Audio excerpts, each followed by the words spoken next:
우리 누가 하나님의 나라를 차지할 수 있는가? 누가 구원받는가? 오늘 세 번째 이야기입니다.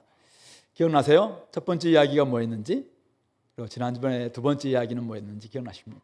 첫 번째 이야기는 우리 어린아이와 부자 청년, 부자 관리에 관한 이야기를 통해서 누가 하나님 나라를 얻을 수 있는가?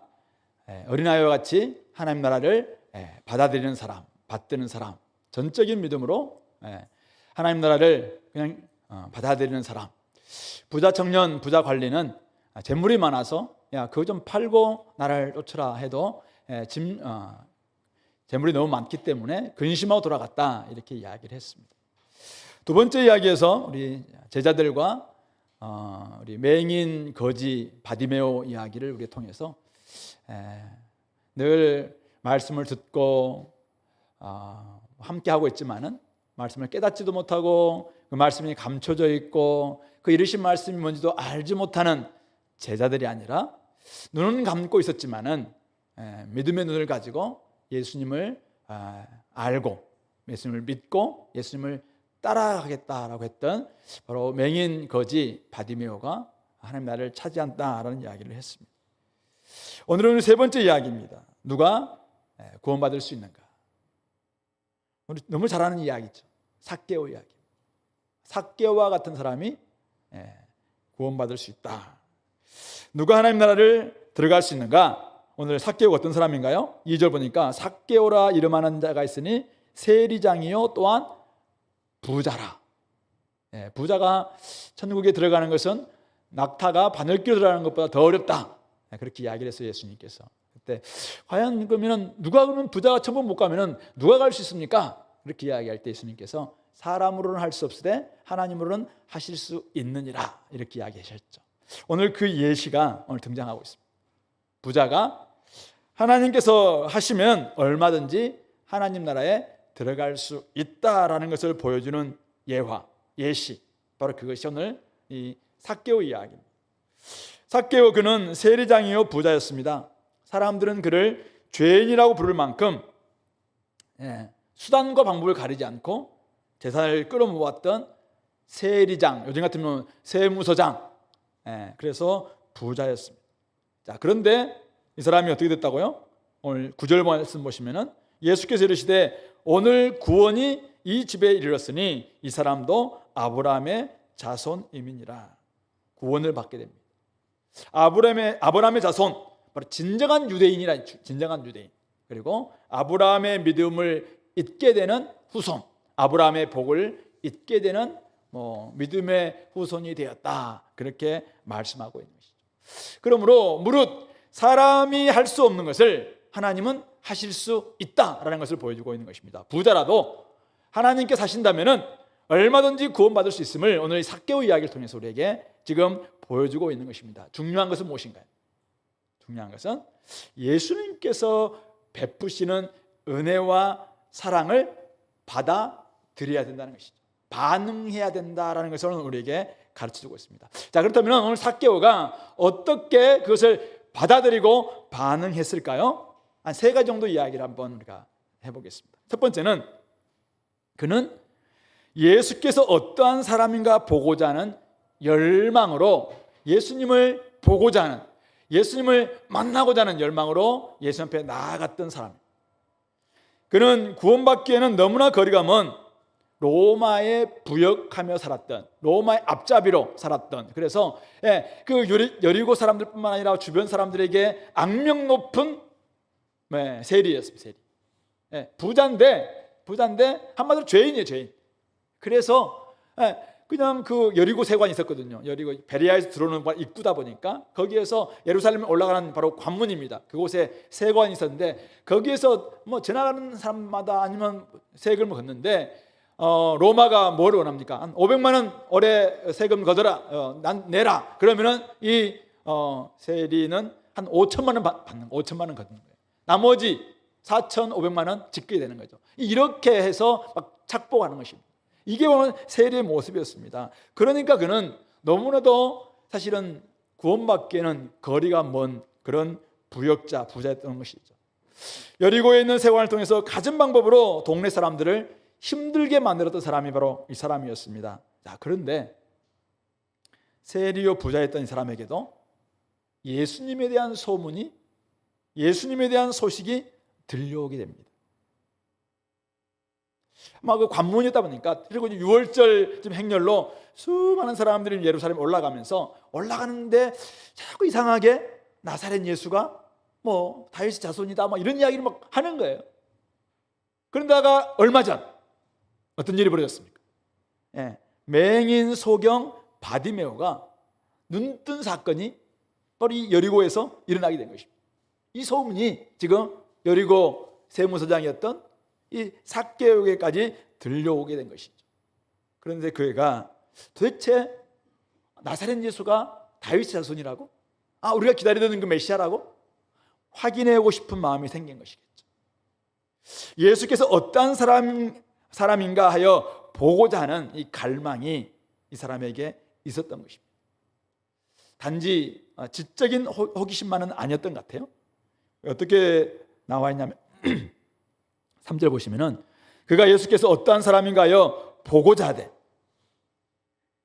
키가 작고 사람이 많아 할 수 없어. 자, 오늘 이 사람에게는 예수를 만나고 싶은 열망이 있었어요. 자, 그런데 두 가지의 지금 핸디캡이 생겼습니다. 하나는 자신에게 있는 핸디캡, 키가 작아요. 사람들이 막 엄청난 행렬로 지나가고 있습니다. 지나가는데 아무리 까치발해도 안 보이는 거예요. 예수님을 보고 싶은데 안 보이는 거죠. 자기에게 있는 핸디캡. 그래서 어떻게 합니까? 그래서 사람들에게, 좀 원래 키 좀 작은 사람들, 저같이 이제 키 작은 사람들은 앞에 가서 보세요, 이렇게 좀 배려해 주는 편이잖아요. 안 그런가요? 우리 애들이 뭐 저 뒤에서만 보자면 앞에 애들 아니면 목마를 태운다든지 이렇게 하잖아요. 근데 이 사람은 지금 자기에게 키가 작은 핸디캡이 있을 뿐만 아니라 사람들이 많아요. 근데 사람들이 많으면은 사실은 이 약자들은 배려가 되잖아요. 근데 오늘 이 사람은 어떻게 해요? 배려가 없어요. 전혀 이 사람은 뭐 톡톡해도 에이 이렇게 하는 거죠. 관심이 없는 이 사람에게는. 그래서 어떻게 합니까? 포기다, 이게 아니죠. 자기에게도 지금 한계가 있고 다른 사람도 뭐 허락해 주지 않으면 내 마음에 좀 그런 마음이 있었지만 포기다 이렇게 나아갈 수 있는데, 이 사람이 포기하지 않습니다. 4절, 앞으로 달려가면 예수님이 가는 방향이 앞입니다. 가고 지금 이 길로 쭉 가면은 예수님을 지금 어디에서 만날 수 있는데, 거기 가면은 자기의 동구박 그 여리고 그 박쯤 되면은 거기에 돌무화과나무, 옛날에는 뽕나무라고 돼 있잖아요. 뽕나무, 돌무화과나무가 있다는 것을 그가 압니다. 그래서 막 달려갑니다. 그 중동의 관점에서 본 예수라는 책에서 베일리가 이야기합니다. 중동에서, 특히 팔레스타인에서 나이 드신 분이 달리는 법은 없다. 이거는 뭐 나이 들어서 좀 달리기 하시는 분도 있긴 하지만은 중동에서는 특히 좀 나이 드신 분들은 안 달린다는 거예요. 달리는 법이 없다는 거예요. 두 번째, 나이 드신 분, 부자가 이런 사람들이 나무에 올라가는 법은 더더욱 없다. 근데 오늘 이 사람은 두 가지 다 하고 있어요. 앞으로 달려가서 보기 위해, 달려갈 뿐만 아니라 보기 위해서 돌무화과나무에 올라가고 있는 것입니다. 키가 작고 사람들이 많아 할 수 없어 포기할 수도 있었는데, 사람들을 피하기도 하고, 아니면은 이때가 더 이상 뭐 아닌 모양이다 하고 그냥 포기할 수도 있었지만은, 이 사람에게는 지금 아니면 안 되겠다. 지금 아니면, 이때가 아니면은 더 이상 예수님을 만날 수 없겠구나, 더 이상 기회가 없을 것 같구나, 이 마음으로 예수님을 보고자 하는, 예수님을 만나고자 하는 이 갈망, 이 열망으로 지금 달려가서 무화과나무 위에, 돌무화과나무 위에 올라가고 있다는 것입니다. 예수님을 만나고 싶은 갈망. 그녀는 부자였습니다. 그는 세리장이었습니다. 그는 사람들로부터 따돌림 당하기도 하고 또 무시당하기도 하고 아니면 뭐 늘 정죄당하고 있었던 그런 사람이었습니다. 근데 그에게도 예수님을 보고자 하는 열망, 예수님을 만나고 싶다는 이 갈망, 자기 속에 있었던 뭔지 돈은 가지고 있는데 부자인데 아직도 채워지지 않는 것 같은 그 뭔가, 이것을 이 주님께서, 이 예수님이 혹시 채울 수 있지 않을까, 그 마음으로 지금 달려가고 있고 올라가고 있었다라는 것을 좀 말하고 있는 것입니다. 부자라서 안 된다? 그건 성경적 사고가 아닙니다. 도리어 사람이 할 수 없는 것을 하나님은 하실 수가 있습니다. 부자도 얼마든지 구원받을 수가 있습니다. 부자든 가난한 사람이든 또 뭐 세무서장이든 뭐 그냥 일반 직원이든 아니면 뭐 대기업 회장이든 대기업 사원이든 모든 사람들은 다 하나님을 떠난 잃어버린 자들이라면 누구나 다 하나님을 만나 그분의 나라에 들어가야 됩니다. 대신 하나를 인정할 수 있어야 됩니다. 내가 부자지만은 영적으로 가난하구나. 우리 라오디가 교회를 향해서 주님께서 말씀하셨어요. 나는 부자다. 막 그렇게 나는 부자고 부유하고 부족할 없다라고 하는 그들에게 주님께서 뭐라고 합니까?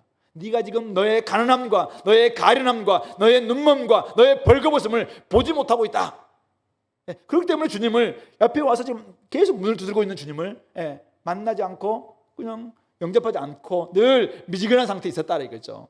근데 오늘 아무리 부자라도 아무리 높은 직책을 가지고 있다 할지라도 우리에게 있어야 될 게 한 가지 있는데 그것은 자신이 어떤 상태에 있는가. 자신의 가련함, 자신의 가난함, 자신의 벌거벗음을 알고 예수님을 만나고 싶은 이 열망과 갈망이 있다면은 얼마든지 예수님을 만날 수 있다, 좋아할 수 있다는 것이.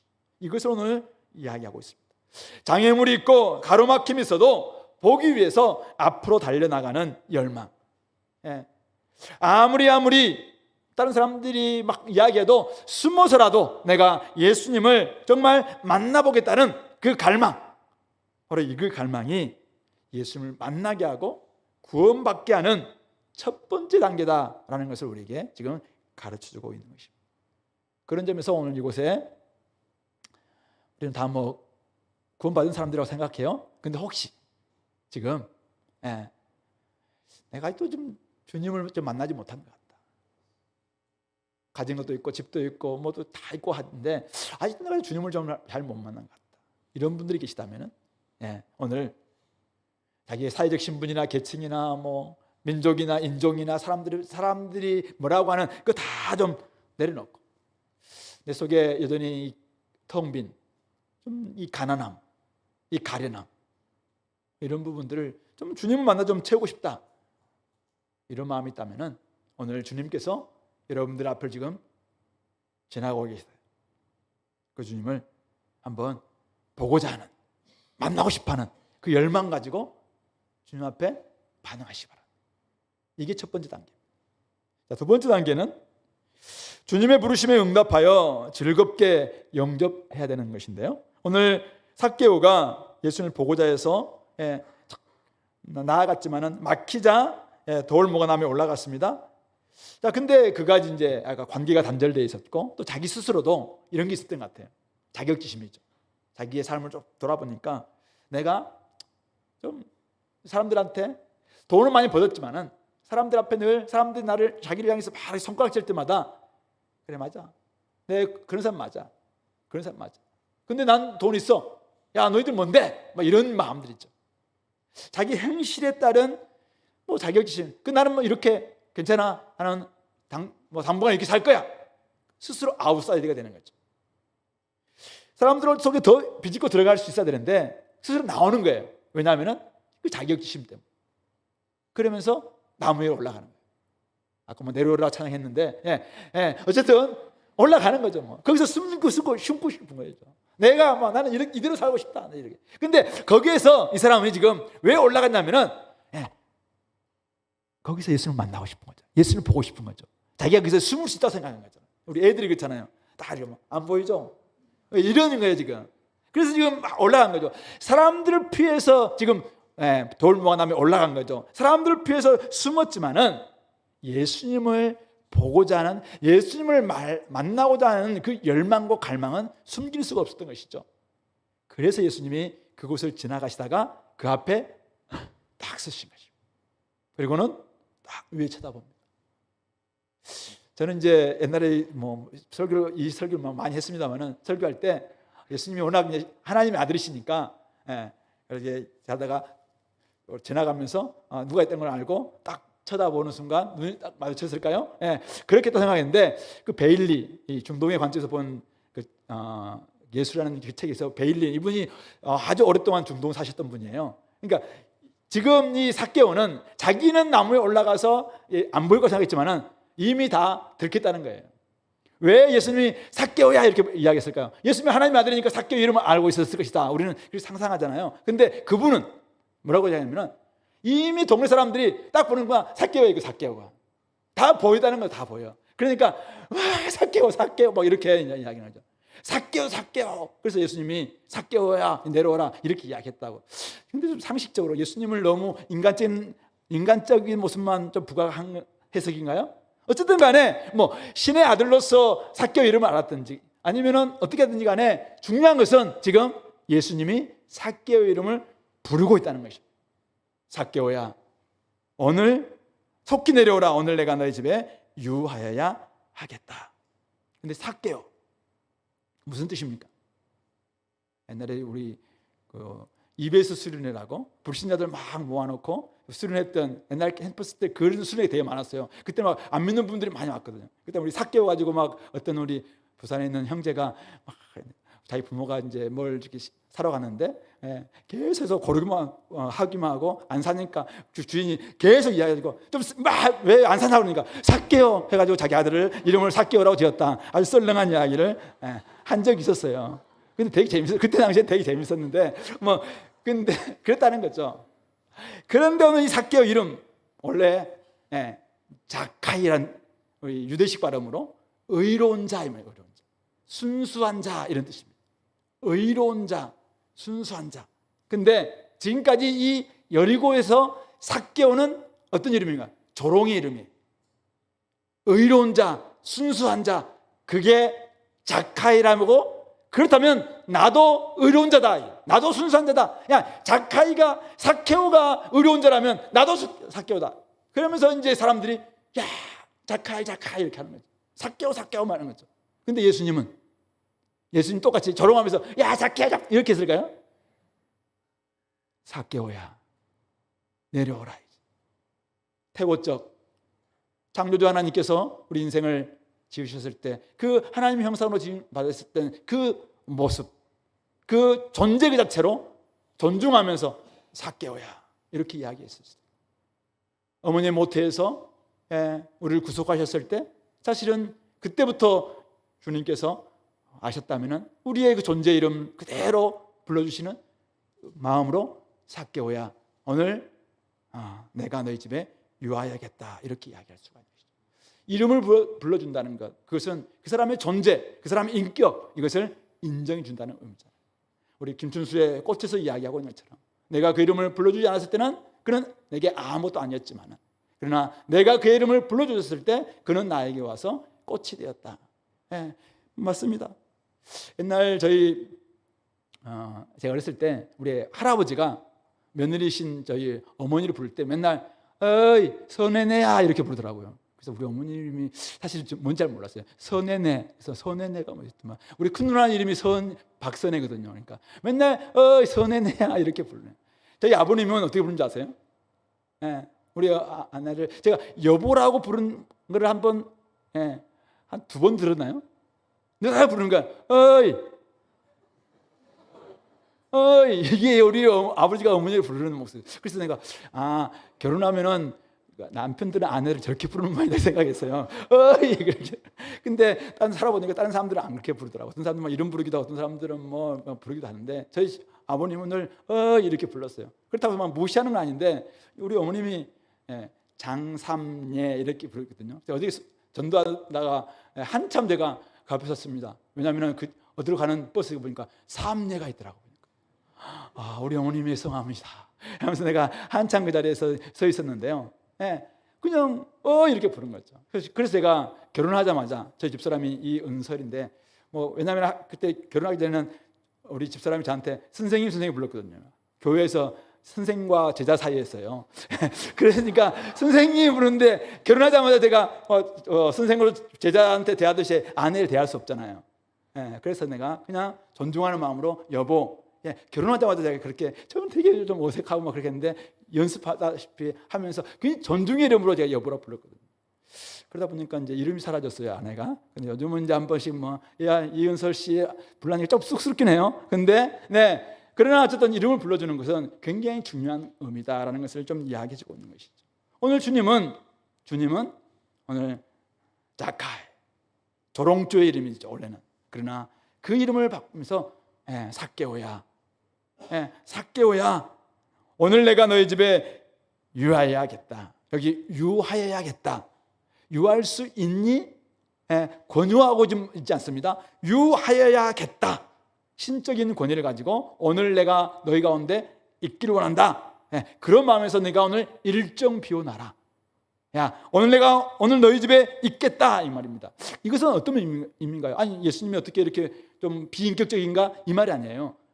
지금 이 사람은 소위 말해서 세리와 죄인입니다. 세리와 죄인. 이 사람과 함께 만나는 순간 부정해지는 거예요. 특히 지금 6월절로 지금 올라가고 있잖아요. 6월절 제사 올라가고 있는데 6월절 때 부정한 사람과 만났다. 그러면 아주 결례를 다 해야 되고 아예 거기에 참여할 수도 없는 그런 지금 부정해질 수 있는 그 일을 주님께서 하겠다는 거잖아요. 욕들을 까고 주님이 그렇게 했을 때 어떤 일이 벌어집니까? 주변 사람들이 막 수군거리는 거죠. 아니, 저분이 어떻게 저기 죄인의 집에 유할 수 있느냐? 아니, 저 집에 가서 밥 먹는 순간, 저 집에 잠자는 순간 그건 이미 부정한 집인데 어떻게 그 집에 들어갈 수 있냐? 근데 주님은 그를 그 모든 걸 감수하고 지금 은혜를 베풀고 지금 긍휼을 베풀어서 받아주고 있는 것입니다. 그런 예수님을 오늘 삭개오가 어떻게 하고 있느냐? 자기를 받아주시면서 자기의 이름을 불러주시는 예수님을 지금 영접하고 있는 것입니다. 나무 위에서 급히 내려와. 나이 들 때 나무 위에서 급히 내려오면 안 돼요. 무릎 다칠 수 있어요. 근데 어쨌든 삭개오는 나무 위에서 급히 내려와 지금 즐거워하며 영접했다. 지금 마음에 한 번도 몇 년 동안 경험해보지 그 즐거움이 그 마음에 막 찾아오는 것이죠. 사람들은 자기를 조롱조롱 이런 불렀으라고 생각해요. 작가 뭐 아무리 이야기해도 뒤에서 막 수근거리면서 뭐 이렇게 했을 거예요. 근데 예수님이 자기 이름을 그냥 존재의 자체로 불러줬죠. 그리고 오늘 그동안 어쩌면 평범한 유대인들은 아무도 그 집에 아마 오지 않았을 거라고 생각해요. 오직 세리들만, 죄인들만 함께 늘 성도들끼리 끼리끼리 모인다고 그 사람들끼리 모이는 바로 그곳에 지금 선지자라고 하기도 하고 메시아라고 하기도 하고 다윗의 자손이라고 불림받은 그분께서 자기 집에 오시겠다. 그 또 오늘 유하겠다. 아니, 예루살렘을 올라가시는 분이 자기 집에 하룻밤 자겠다라고 이야기하고 있으니까 얼마나 감격스럽습니까? 그래서 즐거워하며 영접하고 있는 것입니다.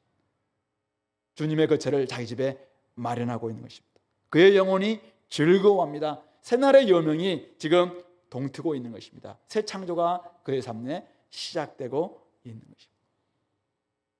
예수님께 세리와 죄인들을 영접하는 것은 주변 사람들로부터 입방아에 오를 수 있는 일입니다. 주님, 인자, 메시아께 이 세리장과 함께 식사를 하고 함께 지낸다? 어쩌면 주님의 격에 맞지 않을 수 있는 것이죠. 하지만 사람들의 평판, 사람들의 평가 하나도 중요하지 않았어요. 오직 하나님께서 이들을 어떻게 보느냐, 주님의 삶이 뭐냐, 이게 훨씬 더 중요했기 때문에 바로 그를 위해서, 그를 찾아서 구원하기 위해서 이 땅에 오셨기 때문에 그 일을 지금 기꺼이 감수하시면서 지금 그 길로 가고 계시는 것입니다. 그런 예수님을 오늘 삭개오도 받아들이고 있는 것입니다. 예수님을 모시고 계시는 것입니다. 사람들이 수군거리는 것에 개의치 않고 내 영혼이 지금 즐거운 거잖아. 내 영혼이 뭘 원하고 있느냐, 여기에 지금 귀 기울이고 있는 것입니다. 그래서 그가 즐거이 영접하고 있는 것입니다. 우리가 주님을 봐야 될 때 좀 사람들이 뭐라고 하느냐 이거 중요한 게 아니에요. 내 마음에 내 속사람이 진짜 뭘 원하느냐, 이게 즐거이 영접하는 것, 이게 필요하다는 것입니다. 아까 꽃 이야기 했으니까 요즘 한참 피는 꽃, 무슨 꽃인가요? 능소화. 들어보셨나요? 능소화. 여기 앞에 아파트도 있고 남부터미널 제가 전도하는 데가 담벼락에 쫙 능소화가 피어있어요. 능소화 무슨 뜻입니까? 아내가 그러더라고요. 능소화가 무슨 뜻인지 아냐고. 제가 그저께인가 했는데 능소화, 능멸할 능자에 하늘 소자래요. 하늘을 능멸하면서 자기가 도도하게 피는 꽃이 능소하다. 나는 하늘을 오를 수 있어. 막 이런 꽃이 능소라고 이야기하더라고요. 그래서 그 하늘, 하나님을 능멸한다는 말이 아니라 상황이 어떠하다 할지라도, 주변 상황이 아무리 어렵다 할지라도 난리를 쳐봐라. 나는 꽃 피우고 말 때야. 그 정도의 어떤 그 자태랄까? 그것이 바로 능소가 가지고 있는 꽃말이다. 그래서 하늘을 타고 오르다, 이런 꽃말을 가지고 있다고 하더라고요. 굉장히 좀 멋지다는 생각이 들었습니다.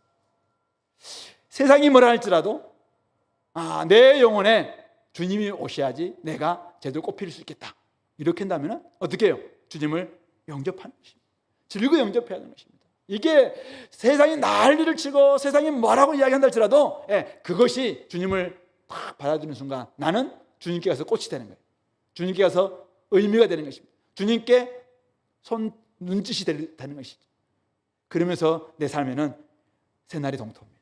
여명이 새 아침에 새 창조의 여명이 동토하게 되는 것입니다. 바로 예수님을 영접하는 바로 오늘 그 구원이 임하게 되는 것입니다. 이스라엘의 조상이었던 아브라함의 자손으로서 살아가게 되는 것입니다. 참 유대인이고 아브라함의 복을 받는 그런 존재가 되는 것이고 복의 통로가 될 수 있는 것이죠. 그러므로 두 번째, 바로 예수님을 영접하는 것입니다. 나를 받아주신 그 예수님을 나의 삶의 주인으로, 나의 삶의 새로운 주인으로 그분을 모시는 것, 바로 이것이 두 번째 오늘 삭개오가 구원받았던 두 번째 단계입니다. 세 번째 단계, 마음을 변화시켜 회개에 합당한 열매를 맺는 자가 되어야 되는데요, 오늘 주님을 영접한 삭개오 집에서 어떤 일이 벌어지고 있습니까? 사람들이 막 수군거립니다. 어떻게 저 사람이 저 죄인의 집에 들어가서 저렇게 유할 수 있는가? 그러는데 그때 삭개오가 이렇게 이야기합니다. 주여, 보시옵소서, 내 소유의 절반을 가난한 자들에게 주겠사오며 만일 누구의 것을 속여 빼앗은 일이 있으면 내 갑절이나 갚겠나이다. 이렇게 고백하고 있습니다. 누가 시켜서 한 게 아니었어요. 예수님을 영접하는 순간 자기 마음속에 어떤 변화가 찾아옵니다. 그래서 그 말씀을, 변화에 자기는 그냥 반응하는 것입니다. 그래서 내가 이렇게 살겠습니다. 내가 내 소유 절반 가난한 사람들에게 나눠주겠습니다. 그리고 누군가에게 내가 속여 빼앗은 일이 있다면은 이렇게 원래는 한 5분의 1, 20% 정도의 세율로 배상해 주면 되거든요. 그런데 그 출애굽기 22장인가 보면은 양들을 훔쳤다면은 나중에 양을 4배로 갚아라, 이런 그 구절이 있어요. 그러니까 아마 저는 이 삭개오가 최고의 세율을 생각한 것 같아요. 내가 어떤 생각하면은 알겠습니다, 제가 최고로 한번 4배 정도 갚겠습니다, 이렇게 이야기하고 있는 것입니다. 왜 이렇게 됐습니까? 예수님을 영접하는 순간 진짜 자각이 자각, 온전한 자각이 찾아온 것입니다. 지금까지 자기의 악하고 더러운 손, 그것으로 모았습니다. 착복했습니다. 빼앗았습니다. 속였습니다. 사람들이 뭐라고 이야기도 듣지 않으면서 야, 까불지 마, 내가 누군데, 이렇게 이야기했을 거라고 생각해요. 그런데 그 손을 깨끗한 손으로 바꾸겠다고 지금 결단하고 있는 것입니다. 그동안 가면을 썼습니다. 괜찮은 거라고. 그리고 그 삶을 사람들이 보지 못하도록 베일로 그냥 이렇게 감쌌습니다. 그런데 베일을 딱 찢어보니까 자기가 지금 가면 쓰고 있는 모습 보입니다. 그리고 그 가면 속에는 자기의 본 모습이 지금 보입니다. 과거의 자기의 모습, 현재 자기의 모습, 미래 자기의 모습이 보입니다. 어떻게 됩니까? 이들만 계속 한다면 미래의 모습을, 미래 자기를 대면할 자신이 없습니다. 무엇보다도 거룩하신 하나님을 뵐 면목이 더더욱 없습니다. 그래서 속에서 예수님을 영접하는 순간, 예수님을 가정에 모시는 순간 자기 마음속에서 엄청난 혼란이 찾아옵니다. 야, 이분이 이렇게 정말 구원해 주라면 마음에 갈등과 혼란이 찾아오는데 그 마음을 어쨌든 자기 마음속에 딱 마음속에 있던 것을 입으로 내뱉고 싶은 것입니다. 그래서 그가 말하지 않으면 안 될 것 같아가지고 그냥 내뱉는 것입니다.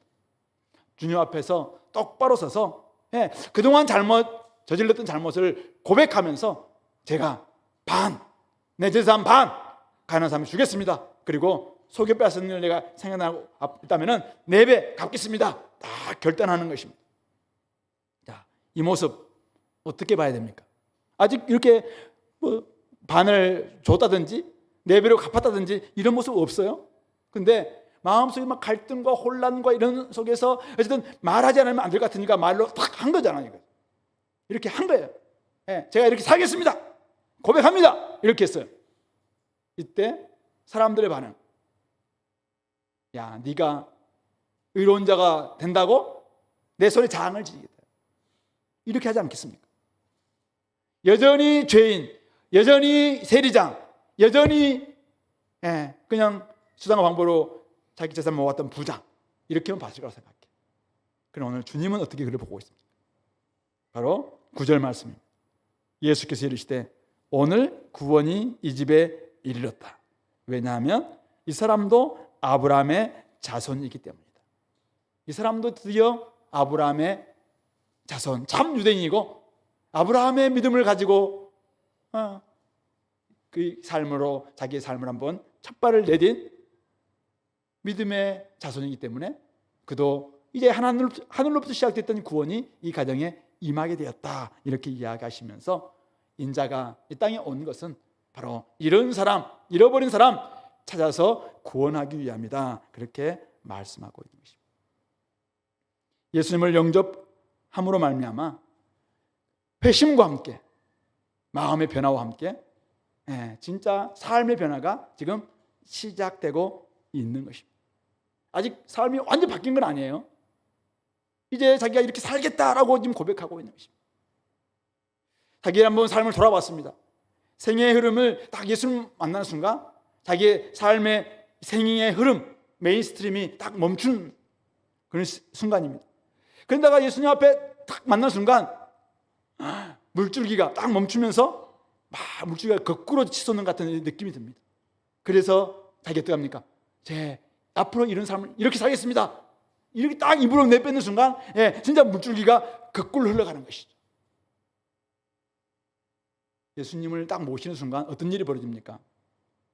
예수님이 우리 삶에, 우리 마음에 발을 딱 내딛는 순간 거대한 썰물이 확 생깁니다. 내 삶에 모든 밑바닥이 다 보일 정도로 물이 그냥 쫙 빠집니다. 거기에 뭐가 있어요?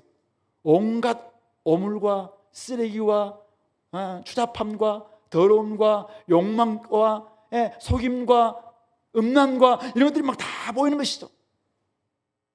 얼마 지나면은 다시 밀물이 찾아올 거예요. 아무도 없었다는 듯이 주님을 만나기 이전과 전혀 똑같은 삶으로 다시 살 수 있을 정도로 밀물이 딱 찾아올 수 있어요. 근데 그렇기 전에 이거를 외쳐야 되는 것이죠. 제가 이렇게 살겠습니다. 이 썰물 통해서 내 밑바닥 봤습니다. 나의 이 가면 속에 들어있는 이 정말 추잡한 것을 봤습니다. 제가 그래서 이거 버리겠습니다. 바로 이거 회개죠. 삭개오의 돈이란 삭개오에게 돈이란 무엇인가요? 그의 전부입니다. 그를 지탱해온 삶의 토대였습니다. 다른 것은 다 잃어도 돈은 잃을 수가 없었습니다. 죄인이라고 늘 놀림받아도 그는 돈 때문에 참아왔습니다. 그런데 그랬던 그가 자기의 밑바닥을 본 거예요. 예수님이 찾아온 자기의 마음속에 썰물과 함께 자기 속에 얼마나 온갖 오물 덩어리가 있는 걸 본 거죠. 그래서 그것을 지금 이야기하고 있어요. 누가 시킨 게 아니에요. 자기 속에서 나온 자발적인 고백인 것입니다. 주님을 만나 하나님 나라가 마음속에 들어오면 이런 변화가 시작됩니다. 소유보다 더 중요한 하나님 나라 영생을 알게 되니까 그렇게 결단하게 됩니다. 지금까지 한 번도 생각해 보지 못한 선언이지만은 이제 다르게 살겠다라고 고백하는 것입니다. 빛이 임하자 어둠이 물러가고 새날의 여명이 밝아오는 바로 그 순간이죠. 그러나 아직은 정오와 같은 완전히 밝은 날은 아닙니다. 그러나 반드시 이 지점이 있죠. 이 지점.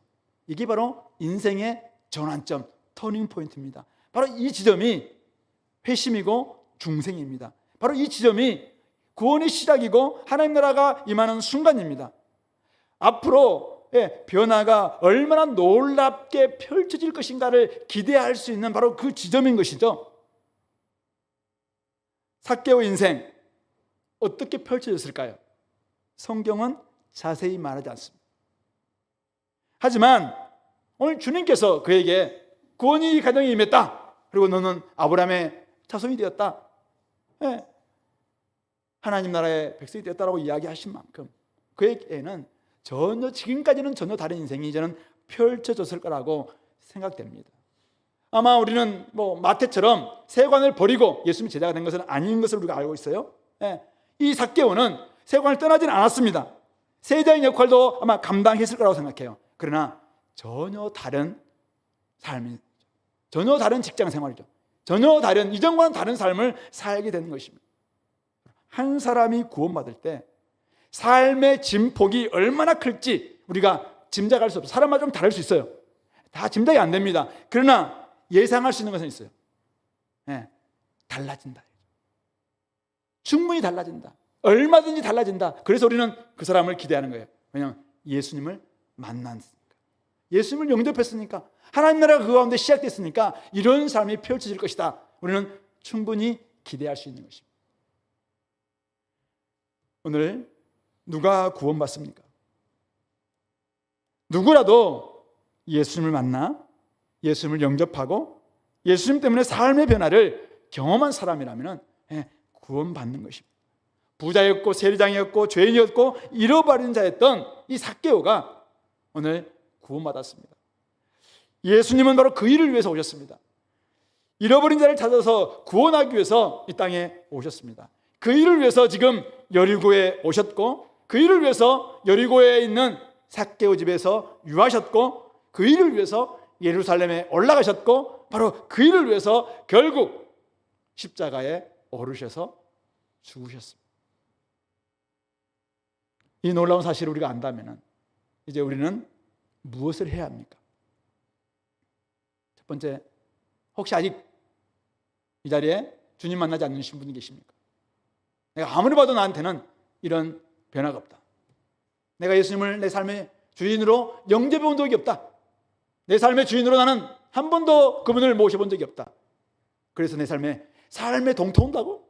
여명이 시작된다고? 새 창조가 시작된다고? 그게 무슨 말이야? 이런 분들이 있다면 혹시 오늘 이 밤, 오늘 이 아침 본인 한번 주님을 좀 만났으면 좋겠습니다. 주님 앞에 나아가고 싶어하는 이 열망 가지고 나도 한번 만나고 싶다. 나의 텅 빈 마음, 나의 이 가련함, 가난함, 눈물, 벌거벗음, 내 지금 수고하고 무거운 짐, 평안도 없고 쉼도 없고 마음의 안식도 없는 나의 이 마음, 부자 같긴 한데 있는 건 많이 있는데 여전히 허전한 이 마음, 이 삶, 주님께서 만나면 이렇게 바뀔 수 있다는데 나는 뭐냐 이제, 이런 분들 있다면 오늘 이 삭개오처럼 주님을 만나고자 하는 열망, 뵙고자 하는 그 갈망 가지고 주님께 찾아 나가시기 바랍니다. 사람들이 뭐라고 한들 할지라도, 여러분 속에 어떤 한계가 있다 할지라도 그거 극복하고 나무에 올라가시든지 아니면 어떻게 하든지 주님을 만나시기 바랍니다. 그리고 주님을 영접하시기 바랍니다. 그러면 여러분들 삶 가운데 진짜 썰물이 탁 생길 것이고, 그때 여러분들의 솔직한 본 모습들을 보면서 그거 좀 하나님 앞에 내뱉고 이렇게 살겠습니다, 이렇게 고백할 수 있어요. 이게 첫 번째, 혹시 주님을 만나지 못한 사람들이 해야 될 일이에요. 두 번째, 이미 주님을 만난 사람들, 주님 만나고 난 다음에 영접하고 구원받아서 하나님 나라 백성이 된 이곳에 계시는 여러분들, 우리는 무엇을 해야 합니까? 오늘 주님처럼 잃어버린 일을 찾아서 구원하기 위한 이 일들을 우리가 감당해야 되는 것입니다. 예수님을 만나도록 좋은 소식을 들려줘야 됩니다. 그 누구라도 예수님을 만날 수 있도록 좋은 소식, 좋은 소문, 복음을 들려줄 수 있었으면 좋겠습니다. 그래서 그들의 텅 빈 마음에, 그들의 그 가련한 마음에, 그들의 그 벌거벗은 삶이 예수님으로 말미암아 체험받을 수 있도록 도와주는, 영적으로 가난하고 가련하고 눈멀고 벌거벗은 사람들이 예수님을 만나기만 한다면 그들도 진짜 찾음받을 것이고 천국 백성 될 것이고 하나님이 주시는 풍성한 은혜를 맛보게 될 것입니다. 생명을 얻을 수 있을 것입니다. 그 일에 우리 공동체가 나설 수 있게 되기를 바랍니다. 제가 어제 남부터미널에서 이렇게 혼자 전도하다가 플랫폼에서 여러 사람들이 막 굉장히 사람들이 막 기대하는 마음으로 막 오고 또 가고 막 만나고 짐 막 들고 막 이런 모습 봤어요. 그러면서 참 우리가 플랫폼을 만들었으면 좋겠다. 그리고 우리는 지금 곳곳에 지금 플랫폼이 있을 텐데 그곳에 가니까 막 청주로 오세요, 어디로 오세요 막 그 다양한 소식들을 막 이렇게 붙여놓기도 하고, 어떤 곳에서 막 사진도 찍어놓고 거창인가 어딘가 보니까 좋은 소식을 전합니다 해가지고 막 그때가 또 막 소개도 해놓고 막 이렇게 했더라고요. 거기 사람들이 만나는 그곳에서 우리가 얼마든지 이것을 할 수 있겠구나. 내가 플랫폼이 되고 내가 지금 만나고 있는 어떤 그 직장이나 그곳이 SNS가 어떤 플랫폼이 된다면 거기에서 내가 만난 주님을 보여주고 들려주고 뭐 가르쳐 줄 수 있는 이런 일들이 된다면 바로 그곳이 여리고 무화과 나무 아래가 아닐까. 그런 점에서 우리가 한번 예수님을 선포해 주는 거죠. 또 하나는 예수님을 전시해 주는 삶이죠. 오늘 이 삭개오를 제가 생각해 보면서 예수님을 만난 후 예전과 전혀 다른 사람이 되었으리라고 생각해요. 직업을 버리지는 않았지만 그의 고백과 결단을 볼 때 전혀 다른 직장인이 되지 않았을까 생각해 봅니다. 저는 그것이 예수님께서 삭개오를 여리고에 남겨두신 이유라고 생각합니다. 그것이 하나님 나라를 보여주는 삶입니다. 돈보다 사람을 중요시 여기는 삶, 소유의 절반을 포기하면서까지 사람을 얻고자 하는 삶, 최고의 배상을 해서라도 내가 상처 줬던 사람들의 마음에 치유를 주고 그 사람들의 마음을 정말 주님께로 이끌고자 하는 그 삶, 그것을 위해서 이제는 살아가겠다. 이것을 삶의 고백으로, 삶의 증거로 보여주는 것입니다. 예수께서 잃어버린 자를 찾아 구원하신 후 만약 우리를 구원하고 난 다음에 바로 천국 데려가지 않고 이 땅에 남겨두신 이유가 저는 이 이유 때문이 아닙니다. 그래서 하나님 우리에게 되게 기대하고 있는 거죠. 야, 좀 다른 삶을 보여줘라. 의로운 자, 삭개오. 옛날에는 의로운 자 그러면 조롱조의 이름이었어요. 삭개오 그러면. 그런데 그가 지금 진짜 의로운 자가 되고 하나님 믿는 사람이 얼마나 다른가, 의인의 삶이 이런 것이다 라는 걸 보여주는 거룩한 삶, 이것을 지금 삭개오가 이곳에서 살아내고 있는 것입니다. 그런 점에서는 구원받은 우리 교회가, 우리가 하나님 나라의 출장소, 하나님 나라의 모델하우스, 하나님의 선교를 보여줄 수 있는 그런 진짜 선교터, 뭐 어떤 시험 농장 이런 곳이 돼야 되지 않을까 생각합니다. 하나님께서 아브라함의 자손들에게 맡겨준 임무에 대해서 복의 통로가 되라라고 이야기하시면서 우리 창세기 18장 19절 보면은 아브라함의 자손들이 의와 공도를 실천하게 하기 위해서 남겨뒀다고 이야기합니다. 의와 공도, 히브리어로 체다카와 미슈파트입니다. 의와 정의와 공의라고도 번역되기도 합니다. 의는 그냥 좀 넓은 의미, 도덕적 윤리적 의미에서 좀 의롭게 살아내는 이런 하나님 백성다운 삶을 체다카라고 번역한다면, 미슈파트는 옳고 그름을 판단하는 재판입니다. 오늘 우리가 시편 81편에서 이야기하고 있는 옳고 그름을 판단하는 바로 그 미슈파트, 삶 속에서 진짜 옳은 대로 살아가는 삶, 이게 아브라함 자손들에게 맡겨지는 그런 삶이거든요. 근데 우리가 도덕적이지도 않고 윤리적이지도 않고 그냥 옳고 그름의 기준도 없는 것 같은 이런 것을 살아낸다면 어떻게 우리가 하나님을 믿고 하나님 나라가 이런 것이다라고 말할 수 있겠는가 이거죠. 제가 지금 전도와 선교보다 뭐 공이나 또 자선이나 사실 책임을 강조하고 있는 것입니다. 제 설교가 그 청년부의 그 설문조사의 결과 보니까 옛날에는 전도와 설교를 강조했는데 요즘은 자선을 강조하는 것 같다, 뭐 이렇게 이야기했는데, 제가 자선을 강조해 본 적이 없었는데 어쨌든 제가 자선이라도 좀 했으면 좋겠다 이런 생각이 드는데, 좋아요. 어쨌든 좋았습니다. 좀 살아냈으면 좋겠다. 복음을 살아냈으면 좋겠다. 복음을 전할 뿐만 아니라 복음을 살아내자. 그게 제가 지금 이야기하고 싶은 거예요. 그게 하나님 나라를 얻은 사람들의 삶의 모습이다 이겁니다. 그러니까 좀 그렇게 좀 살아냈으면 좋겠습니다. 성도 여러분, 누가 하나님 나라를 차지한 사람입니까? 예수님을 마음에 모시고 새롭게 함으로 변화를 받은 사람, 그 누구보다 예수님을 최고의 가치로, 그 무엇보다 예수님을 최고의 가치로 여기는 사람, 천국 백성, 하나님의 자녀, 구원받은 자로서 새로운 변화를 드러내는 사람, 이런 사람은 어디서 출발합니까? 결국 예수님을 영접함으로 출발한다는 것을 이야기하고 있습니다. 오늘 삭개오의 회심은 그것을 우리에게 지금 가르쳐주고 있는 것입니다. 자기를 만나주고 이름을 불러주고 집에 유하야겠다라고 말씀하시는 그 예수님을 영접한 순간 그의 삶은 변화되었고 삶이 시작되었다. 앞으로 그의 삶은 훨씬 더 많이 기대가 될 수 있다. 이것을 우리에게 보여주고 있는 것입니다. 그런 점에서 우리 모두가 다 예수님을 영접함으로 말미암아 진짜 내가 찾은 바 되고 하나님의 자녀됨, 진짜 의로운 하나님의 백성됨, 이것을 보여줄 수 있는 우리 공동체 될 수 있게 되기를 간절히 소망합니다. 같이 한번 기도합시다. 오늘 말씀을 생각하면서 하나님 아버지, 우리의 삶도 이렇게 바뀔 수 있도록 예수님을 영접함으로 말미암아 이런 삶이 될 수 있도록 아버지 인도하여 주옵소서. 마음껏 예수님을 전할 뿐만 아니라 이 전한 그대로 우리가 살아내는 저희들이 될 수 있도록 주여 인도하여 주옵소서. 같이 한번 기도하겠습니다.